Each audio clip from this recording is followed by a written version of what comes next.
दोस्तों, स्वागत है आपका आज की कहानी में। आज की कहानी का नाम है ओल्ड इज़ गोल्ड। आखिर क्या समाधान निकाला माँ ने। आज का अखबार कहाँ है? लाला राम ने पत्नी सुशीला से पूछा। अभी देती हूँ। अरे, आज तो इतवार है ना। वो साहित्य वाला पेज कहाँ है? ये रहा। सुशीला ने सोफे के नीचे से मुड़ा तोड़ा सा अखबार निकालकर लाला राम की तरफ बढ़ाया और उसे हाथ में दे दिया। इसे तुमने छुपा कर क्यों रखा था? अरे, इसमें आज एक कहानी आई है। बड़ी अजीब सी कहानी है, कहीं हमारे बच्चे न पढ़ लें, इसलिए मैंने इसे छुपा लिया था। उसने चुपके से अपने पति से कहा। लगता है आजकल के लेखक ज़रा ज़्यादा ही आगे की सोचने लगे हैं। अच्छा, ऐसा क्या लिख दिया है इसमें? लेखक ने तो इतना कोस रही हो इन लेखकों को। लाला राम की बात सुनकर उसकी उत्सुकता बढ़ती जा रही थी। ज़रा देखूं तो मैं भी इसमें क्या है। कहते हुए वे अखबार के संडे स्पेशल पेज में प्रकाशित युवा लेखिका की कहानी स्थायी समाधान पढ़ने लगे। कहानी के अनुसार नायक अपने बुजुर्ग पिता को लेकर बहुत ज़्यादा परेशान था कि उनकी सप्ताह भर की ऐसी व्यवस्था कहाँ की जाए कि जहाँ उन्हें खाने पीने की कोई दिक्कत ना हो और उनके स्वास्थ्य का भी पूरा ख्याल रखा जा सके, क्योंकि उसे अपने परिवार सहित अपनी ससुराल में होने वाली शादी में जाना था। तब उसका एक दोस्त उसे समाधान बताता है कि वह अपने पिता को शहर में नए खुले होटल जैसे अस्पताल में चेकअप के बहाने भर्ती करवा दे, क्योंकि वहाँ भर्ती होने वालों की सारी जिम्मेदारी अस्पताल खुद लेता है। डॉक्टरों और वहाँ के स्टाफ की होती है, खाने पीने से लेकर जांच और रिपोर्ट्स तक की।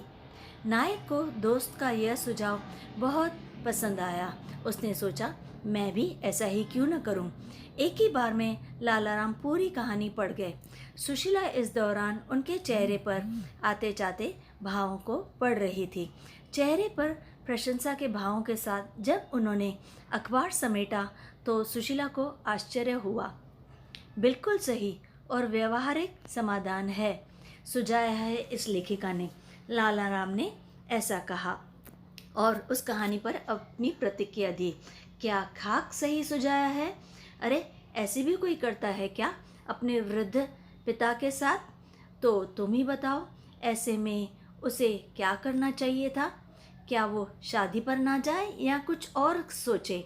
सुशीला को तुरंत कोई जवाब नहीं सूझा, तो वो ऐसे ही बोली, अच्छा तुम जाओ, एक कप चाय और पिला दो, आज इतवार है। रिटायर्ड लालाराम अपने परिवार के साथ एक सुखी जीवन जी रहे थे। परिवार में पत्नी के अलावा बेटा त्रिलोक और बहू रेशमा तथा किशोर पोती आरुषि है। उनका परिवार यह पांचों लोगों का था। बेटा बहू दोनों ही नौकरी पेशा हैं और पोती अभी अभी कॉलेज में गई है। नौकरी पेशा होने के बावजूद बहू उनका बहुत ख्याल रखती है और अपने सास ससुर को पूरा मान सम्मान देती है। उन्हें भी बहू से कोई शिकायत नहीं है। पत्नी सुशीला रसोई में बहू की हर संभव सहायता करती रहती हैं। दिन में उन्हें और पोती को गर्मा गर्म खाना परोसती हैं और शाम को बहू के घर लौटने पर पहले रात के खाने की काफ़ी कुछ तैयारी करके रख देती हैं ताकि उनकी बहू को कोई तकलीफ ना हो। वे खुद भी बाहर के छोटे मोटे काम जैसे फल सब्जी दूध लाना, पानी बिजली के बिल भरवाना आदि के छोटे छोटे काम कर देते थे। कुल मिलाकर वे काफ़ी संतुष्ट हैं अपने पारिवारिक जीवन से। लालाराम को साहित्य से बड़ा प्रेम है।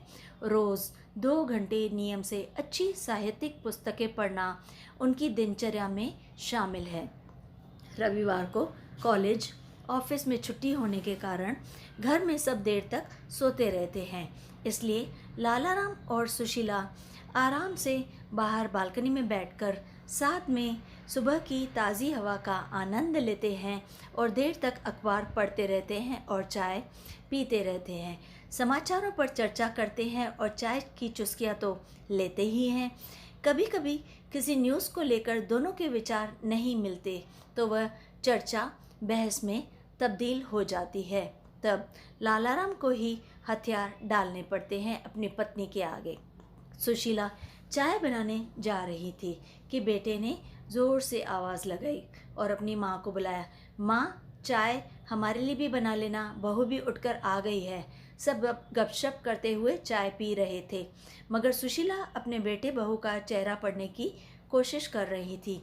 वे पढ़ना चाह रही थी उस चेहरे को जो इस चेहरे के पीछे छिपा था, मगर सफल नहीं हो सकी, क्योंकि उन्हें वहाँ छल कपट जैसा कोई भी दिखाई नहीं दिया, ना उनका बेटा ना ही बहू। दादी, पता है इस साल हम शिमला घूमने जाएंगे। आरुषि ने दादी की गोद में सिर रखते हुए उन्हें यह बात बताई। अच्छा, लेकिन हमें तो किसी ने नहीं बताया। झूठ मूठ का दादी नाटक करने लगी। अरे, अभी फाइनल कहाँ हुआ है? वो मम्मी की सहेली है ना, रीमा आंटी, वो जा रही हैं अपने परिवार के साथ। उन्होंने ही मम्मी को भी साथ चलने के लिए कहा है। तो हम लोग सोच रहे थे। फिर क्या कहा तेरी मम्मी ने? सुशीला के दिमाग में फिर से सुबह वाली कहानी घूम गई और वो देखना चाहती थी कि उनकी बहू की क्या राय थी। कुछ नहीं, सोचकर बताएंगी, ऐसा कहा। दादी प्लीज़, हम जाएं क्या? आरुषि ने उनके गले में बाहें डालते हुए प्यार से इठलाते हुए कहा। मैंने कब मना किया है? वो मम्मी ने तो हाँ कर दी थी, मगर पापा कह रहे थे कि आप लोगों का ध्यान कौन रखेगा, आपको अकेले छोड़कर कैसे जा सकते हैं। तभी फ़ोन की घंटी बजी और आरुषि बात अधूरी ही छोड़कर फ़ोन अटेंड करने चली गई। सुशीला को बेटे पर प्यार उमड़ आया। सोचकर अच्छा लगा कि आखिर उनका बेटा कहानी वाले बेटे की तरह नहीं है। वह अपने माता पिता के बारे में अच्छी तरह सोच विचार करता है। कई दिन हो गए, मगर घर में फिर ऐसी कोई चर्चा न सुनकर उन्हें लगा कि शायद बात ठंडे बस्ते में चली गई है या इनका कोई प्लान ही नहीं होगा। मगर एक रात सोने से पहले लाला राम ने फिर जैसे सांप को पिटारे से बाहर निकाल दिया। बच्चे शिमला घूमने जाना चाहते हैं ना? उन्होंने पत्नी से कहा। तो परेशानी क्या है? वो हमें लेकर चिंतित है ना, कि हमारा ख्याल कौन रखेगा, हमारी देखभाल कौन करेगा। अरे, हमें क्या हुआ है? अच्छे भले तो हैं हम तो अपना ख्याल खुद ही रख सकते हैं। इनमें उन्हें इतना सोचने की क्या ज़रूरत है? सो तो है, मगर कई बार तुम्हें अचानक अस्थमा का दौरा जो पड़ जाता है तो मैं काफ़ी परेशान हो जाती हूँ। उसी की फिक्र है उन्हें। ऐसे में मैं क्या अकेले कैसे संभाल पाऊँगी? इतनी ही फिक्र है ना तो जाएं। कोई ज़रूरी है क्या शिमला घूमना? कैसी बातें करती हो? यह कोई हल नहीं है समस्या का। ऐसे कैसे तुमने बोल दिया? भूल गई हम दोनों भी कितना घूमते थे।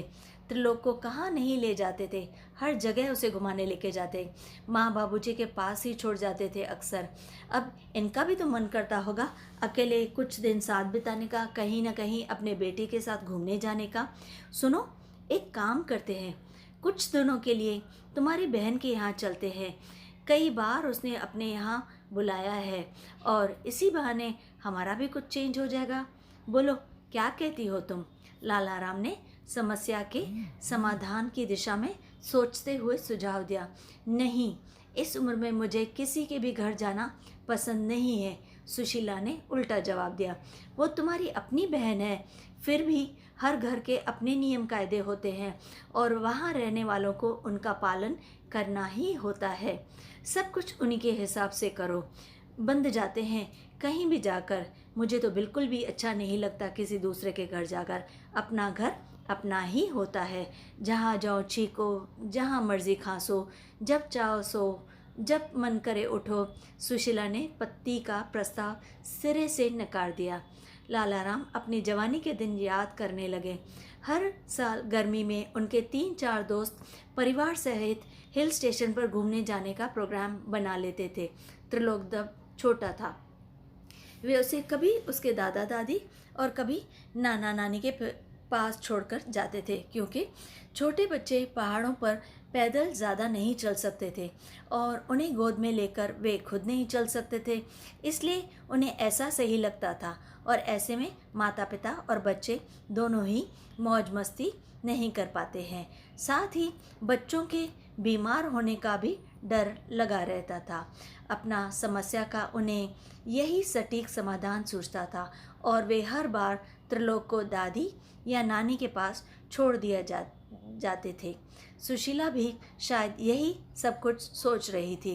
त्रिलोक, तुम लोगों का क्या प्रोग्राम है शिमला का? सुशीला ने जानबूझ के पूछा। तो त्रिलोक और रेशमा चौंक कर माँ की तरफ देखने लगे और फिर एक दूसरे की तरफ देखने लगे। लालाराम अखबार पढ़ते पढ़ते मन ही मन मुस्करा दिए। वो शायद कैंसिल करना पड़ेगा मम्मी, त्रिलोक ने रेशमा की तरफ देखते हुए कहा। क्यों? आप दोनों अकेले रह जाएंगे ना? और आरुषि के कॉलेज की तरफ से भी इस बार समर कैंप में बच्चों को शिमला ही ले जा रहे हैं ट्रैकिंग के लिए, तो वह सोच रही है कि वह कॉलेज की तरफ से जाए और वह हमारे साथ नहीं जा पाएगी। फिर हम दोनों अकेले जाकर क्या करेंगे? अरे, यह तो और भी अच्छी बात है। कहते हैं ना कि किसी काम को करने की दिशा में अगर सोचने लगो तो रास्ता अपने आप नज़र आने लगता है। और मतलब? वो दोनों बच्चे हैरान हो गए। मतलब यह है कि अगर आरुषि तुम्हारे साथ नहीं जा रही है तो हम तीनों यहाँ आराम से रहेंगे और घर में संभाल लूँगी और बाहर का तुम्हारे पापा, और अगर हमारे बूते से बाहर का काम हुआ तो ये हमारी पोती है ना, नई पौध, ज़रूरत पड़ने पर यह पीढ़ी सब संभाल लेती है, घर भी और बाहर भी। और जब आरुषि अपने आप समर कैंप में जाएगी तब तक तुम दोनों आ ही जाओगे। अरे हाँ, यह एक रास्ता भी तो है। हमारे दिमाग के घोड़े तो यहाँ तक दौड़े ही नहीं, त्रिलोक ने हैरानी से हंसते हुए कहा। अब वह काफ़ी खुश था। इसलिए तो कहते हैं ना, ओल्ड इज़ गोल्ड। सुशीला ने कनखियों से अपने पति की तरफ देखते हुए कहा। तो घर में एक सम्मिलित हंसी गूंज उठी और सुशीला और उनके पति आपस में काफ़ी खुश लग रहे थे। उन्हें यह बिल्कुल सही लगा कि बच्चे आराम से घूम आएंगे। दोस्तों, कैसी लगी आपको आज की ये कहानी? अगर अच्छी लगे तो लाइक और शेयर ज़रूर कीजिए। यह कहानी अपने दोस्तों में ज़रूर शेयर कीजिए और चैनल को याद से सब्सक्राइब कीजिए।